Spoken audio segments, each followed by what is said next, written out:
ঠিক ভালোভাবে মনে নেই, কিন্তু অনেকদিন আগে কথা বলতে বলতে আমি বলেছিলাম যে আমটি জিনিসটা খেতে কেমন লাগে বলতো। আমার না একদিন খাওয়ার খুব ইচ্ছে আছে।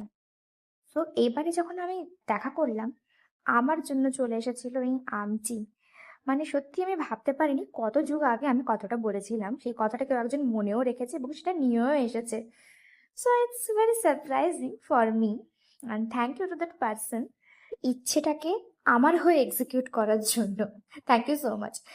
এই আমচিটা সত্যি খুব ক্রেজি একটা ফুড, মানে খুবই ইন্টারেস্টিং। বাইরের কোটিংটা হার্ড, আর ভেতরের একদম সফট আইসক্রিম, যেটা তোমার মুখে গিয়ে পুরোপুরি গলে যাবে। এখন যে ট্রেন্ড চলছে না, ক্রাঞ্চি ফ্রুট ডেজার্টের, কাইন্ড অফ দ্যাট।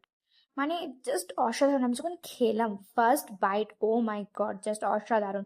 মিষ্টি টক সবকিছু মিলিয়ে মিশিয়ে একটা জাস্ট ফ্লেভার আমার মুখে জাস্ট ব্লাস্ট করে গেল। আর ভেতরের আইসক্রিমটা এত সফট আর এত ফ্লাফি, মানে কি বলবো, মানে খুবই ভালো লাগবে তোমাদের যারা এই ধরনের ডেজার্টস খেতে ভালোবাসো। দয়া করে আমাকে কেউ বলতে এসো না যে এত টাকা দিয়ে আম কিনা কিনে আমি 1 কিলো আম খাবো, অনেক ভালো। সেটা তো আমিও ভালো করে জানি, কিন্তু জীবনে নতুন কিছু এক্সপিরিয়েন্সও তো করার দরকার আছে। আমি বলছি না রোজ করো, মাঝে মধ্যে এটুকু এক্সপিরিয়েন্স তোমরা করতেই পারো। অবশ্যই তোমরা ট্রাই করে দেখো, আমচি খুব ভালো লাগবে।